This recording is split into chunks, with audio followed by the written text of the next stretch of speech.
حكاية الإخوة السبعة دول؟ بصوا، دول 7 عائلات قديمة جدا ليهم آلاف السنين. كل سنة أحفادهم بيتجمعوا في مكان واحد اسمه قلعة زيكسل. المفروض إنه تجمع سلام، بس في الحقيقة هو كله منافسة وغيرة. وكل عيلة من دول ليها علامة مميزة، لون وخطيئة ورثوها عن جدهم الأول.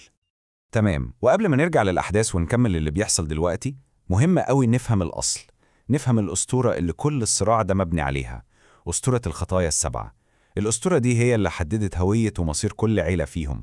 طيب بصوا معايا كويس في الجدول ده، عشان هو ده اللي فيه خلاصة الحكاية كلها. كل أخ من الإخوة السبعة الأصليين قصاده الخطيئة بتاعته واللون بتاع عيلته. بطلنا زنون من عيلة أكرمان، خطيئتهم إيه؟ الغضب، ولونهم الأسود طبعا. أما نينا فدي من عيلة تومان، وريثة خطيئة الفوضى، ولونهم الذهبي. يعني من الآخر الصراع ده بدأ من زمان قوي بين أكبر أخين، وفضل مكمل في الأجيال اللي بعدهم.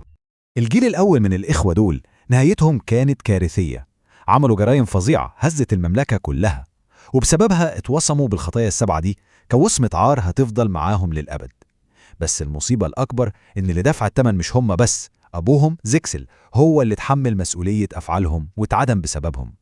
أما هم وأمهم فطردوا من المملكة كلها وسابوا وراهم تاريخ من العار والغضب اللي ورثته الأجيال. طيب نرجع بقى للحاضر عشان نشوف إزاي التاريخ الأسود ده لسه مأثر على كل حاجة بتحصل النهاردة. في حدث معين حصل من 10 سنين، الحدث ده هو بالظبط السبب المباشر للخناقة اللي شفناها في الأول. اللي حصل من 10 سنين بالظبط إن تمثال مهم جدا للعيلة، تمثال مقدس تقريبا، اتكسر واتحطم.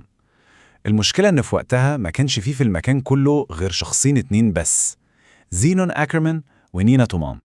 وهنا بقى بدأت المشكلة الكبيرة.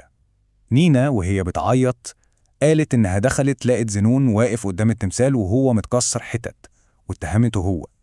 زنون طبعا دافع عن نفسه وقال لأ، دي هي اللي كسرته ولبستها فيا. بس للأسف في اليوم ده محدش صدق زنون، كلهم صدقوا رواية نينا. نتيجة الاتهام ده كانت قاسية جدا. زينون عيلته كلها اتعاقبوا واتمنعوا من حضور التجمع السنوي ده لمدة 10 سنين. متخيلين الرقم؟ 10 سنين. 10 سنين من العزلة والإهانة، كل ده بسبب شهادة نينا. وعلشان كده بالظبط التجمع بتاع السنة دي مهم قوي. ده أول مرة زينون وعيلته يرجعوا، وأول مرة زينون ونينا يشوفوا بعض وش الوش من ساعة الكارثة اللي حصلت وهم أطفال.